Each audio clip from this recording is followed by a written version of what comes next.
एवढी भीती काय आहे त्यांच्या मनात? आणि यापुढची बातमी आहे आपल्या राज्यातल्या एका मतदारसंघातल्या वादाची। हा मतदारसंघ आहे कर्जत जामखेडचा मतदारसंघ, ज्याचे सध्याचे आमदार आहेत रोहित पवार। सध्याचे आमदार रोहित पवार आणि या आधीचे आमदार राम शिंदे या दोन नेत्यांमधल्या जुन्या वादाची पार्श्वभूमी आजच्या सभागृहातल्या एका मोठ्या घडामोडीला आहे। रोहित पवार आणि राम शिंदे यांच्यातल्या तीव्र संघर्षाचा नवा अंक सुरू झालाय।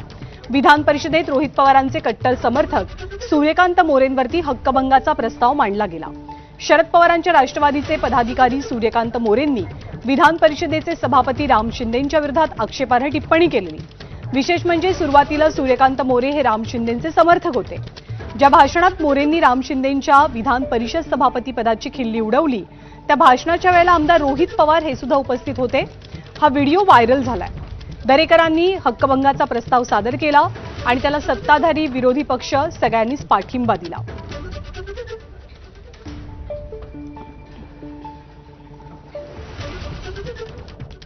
नामनियुक्त सदस्यांचं उडालेले बल, म्हाताऱ्या माणसातून निवडून गेलेले अशा शब्दप्रयोगाने अवहेलना करणे हे अत्यंत दुर्दैवी आणि संतापजनक सभापती महोदय आहे। एक प्रकारे ही वक्तव्य अथवा शेरेबाजी म्हणजे अमृत महोत्सवी वाटचाल पूर्ण केलेल्या भारतीय राज्यघटनेचा, त्यातील दूरदृष्टीपूर्ण तरतुदीचा घोर असा सभापती महोदय अवमान आहे।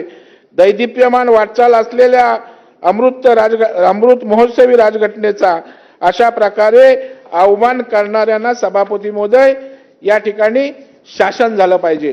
जर विधान परिषदेच्या सदस्याचा, सभापतींचा, ठीक आहे, तात्कालिक तुमचे काही मतभेद असू शकतात, राजकीय वैमनस्य असू शकतं, पण त्या अनुषंगाने एखाद्या पक्षाचा कार्यकर्ता जर असा अवमानजनक बोलत असेल तर त्यावर विशेष अधिकार भंग झालाच पाहिजे, फौजदारी गुन्हे झालेच पाहिजे। असा कोणीही माणूस उठेल आणि उद्या विधान परिषद सदस्याला बोलत असेल आणि त्याला जर विधानसभेचा सदस्य बसून तिथे हसत असेल तर हे सुद्धा अवमानकारक आहे। या हक्कभंगाबरोबर त्याला मूक संमती देणाऱ्यावर सुद्धा कायदेशीर कारवाई व्हावी।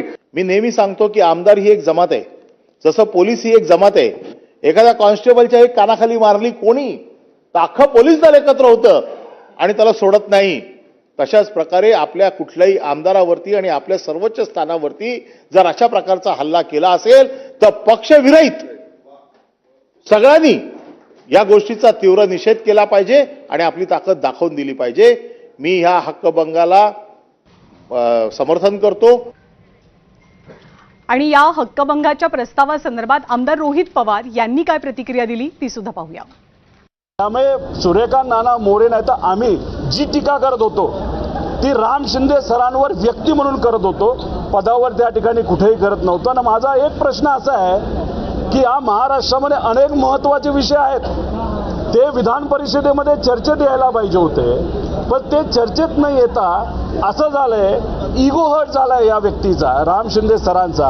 आणि मग कुठेतरी कोणातरी सांगून हक्कभंग तुम्ही आणता, म्हणजे गल्लीतली भांड ही आपल्या विधान परिषदेमध्ये जर चर्चेत येणार असतील तर उद्या जाऊन इलेक्शनच्या काळामध्ये एकमेकांच्या विरोधात आपण काही बोललो। पण या सगळ्या वादाला नेमकी पार्श्वभूमी काय आहे, हा वाद नेमका काय हे जाणून घेण्यासाठी माझ्यासोबत माझे सहकारी संदीप रामदासी आहेत। रात्री 9 वाजता राजकीय शो